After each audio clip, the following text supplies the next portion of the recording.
éditeur jeunesse depuis un peu plus de 10 ans. Et je suis également chez Nathan, directrice de collection.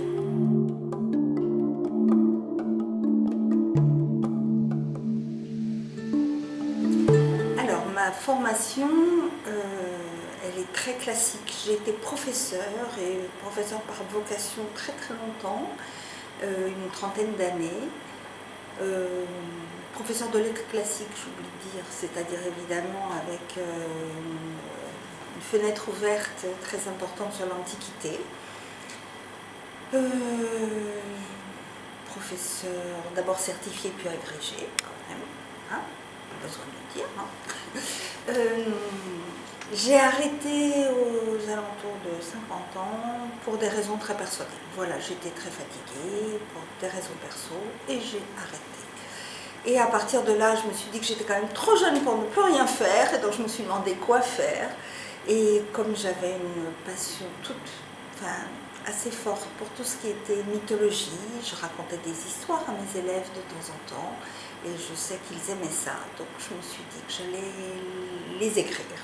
Voilà, que j'allais écrire pour tout le monde au lieu de seulement parler à une classe. Et ça a marché.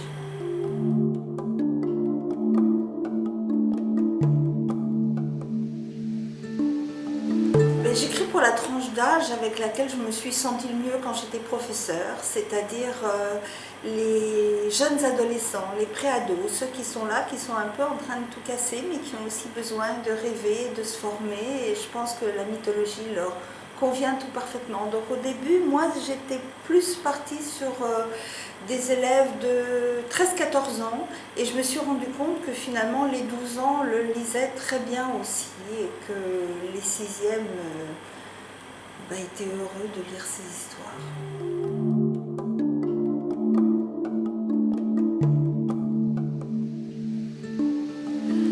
Je ne peux pas parler de livres de chevet, mais le livre que j'ai lu et relu et re-relu, ce sont Les Misérables de Victor Hugo. Je suis désolée, c'est d'un classicisme épouvantable, mais je continue à être une fan sans limite.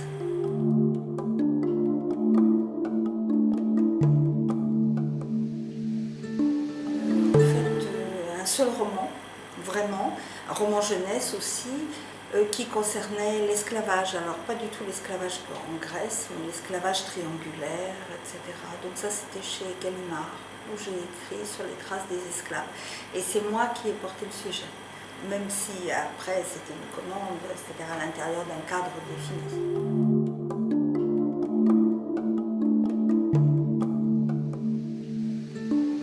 D'abord, je ne me lève pas très tôt, je ne suis pas vissée à ma chaise pendant 8 heures d'affilée, mais quand je commence à travailler sur un sujet, sur un livre, d'abord je lis beaucoup. Donc petit à petit, j'ai besoin de faire de la place. Donc d'abord je commence par un grand ménage, ensuite je lis, les bouquins s'empilent les uns sur les autres, et au bout d'un certain temps, il y en a plein partout. Et là, je peux commencer à écrire. En général, je me visse sur mon siège quand même pendant quelques heures. Et je deviens assez épouvantable pour le reste de la famille et des amis. C'est-à-dire qu'il est hors de question que je bouge pendant la journée, même si je ne fais rien, parce que j'ai toujours l'impression que si je commence à perdre du temps en dehors, plus rien ne va. Voilà. Et après, quand le livre est terminé, je peux ranger de nouveau.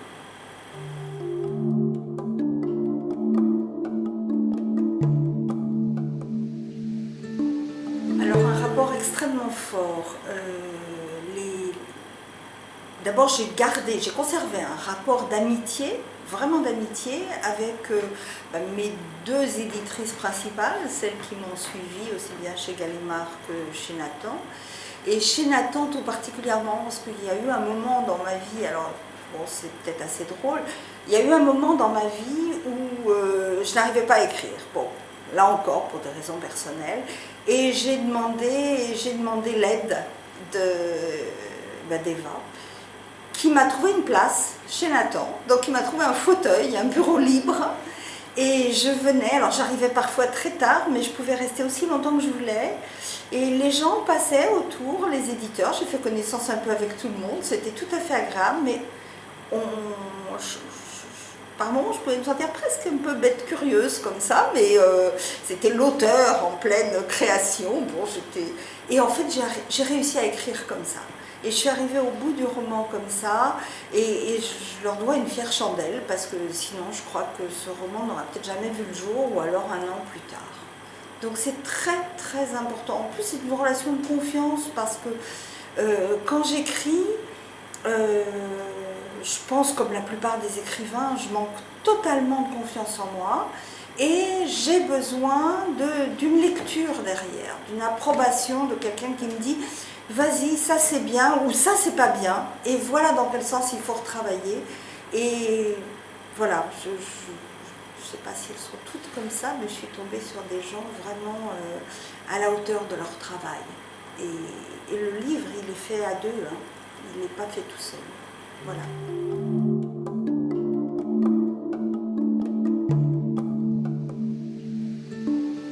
Alors ça ne m'arrive pas très souvent, ça m'arrive lors de salons parfois, ou alors quand je suis invitée dans un établissement d'enseignement où je rencontre des classes.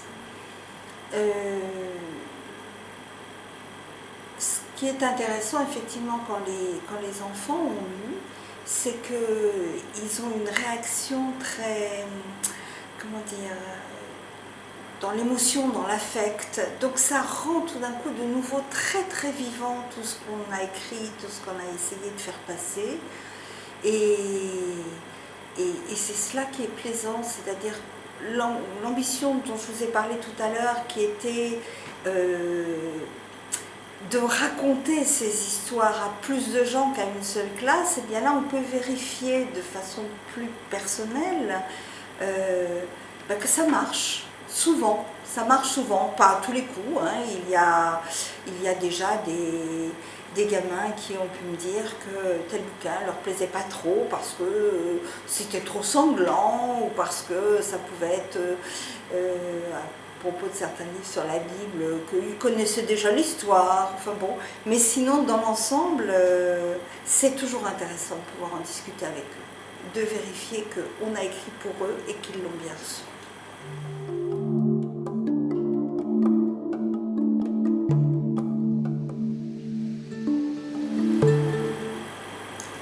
La plupart du temps, les professeurs qui m'ont demandé de venir, parce que, enfin, qui ont travaillé avec la documentaliste qui m'a fait venir, sont contents de me rencontrer, et souvent je rencontre des gens très dynamiques, passionnés, qui transmettent ça à leurs élèves, et le résultat est vraiment vraiment intéressant.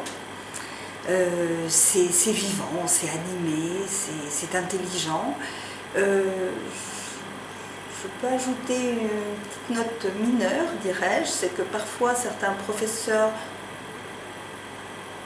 comment dire, profitent de ma venue pour me faire rencontrer leurs élèves, mais les élèves n'ont pas vraiment préparé. Je peux vous dire que ça n'a pas du tout le même impact et le même intérêt. Pas seulement pour moi bien sûr, mais je pense pour les élèves aussi. Pour les élèves aussi, parce que, bon, qu'est-ce que je peux faire? Je peux leur raconter une belle histoire, pendant une heure, c'est un peu longuet, je trouve. Voilà, donc ça... Maintenant, nous pouvons parler un peu de travail de temps en temps, c'est-à-dire qu'ils savent que j'ai été prof, moi aussi.